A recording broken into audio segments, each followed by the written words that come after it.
dum dum dum, dum dum dum dum dum. And imagine that building up, and then suddenly the planet started bouncing up and down on an invisible membrane.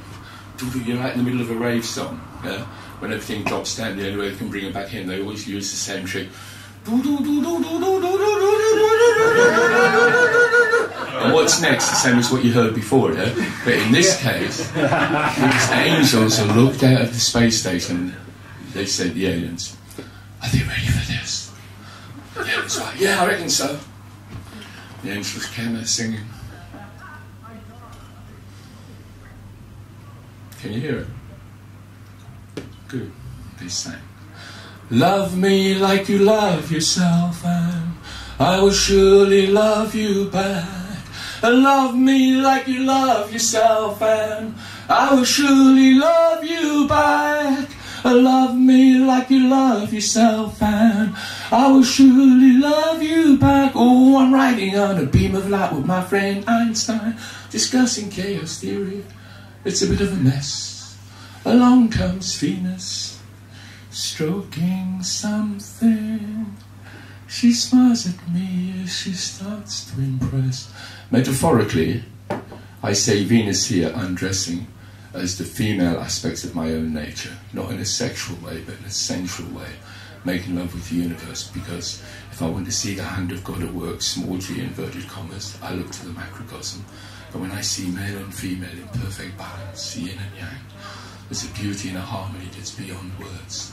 And when I connect with that, then I stand before the universe, and I learn to balance myself, and only then am I ready for love. And that's why I love women.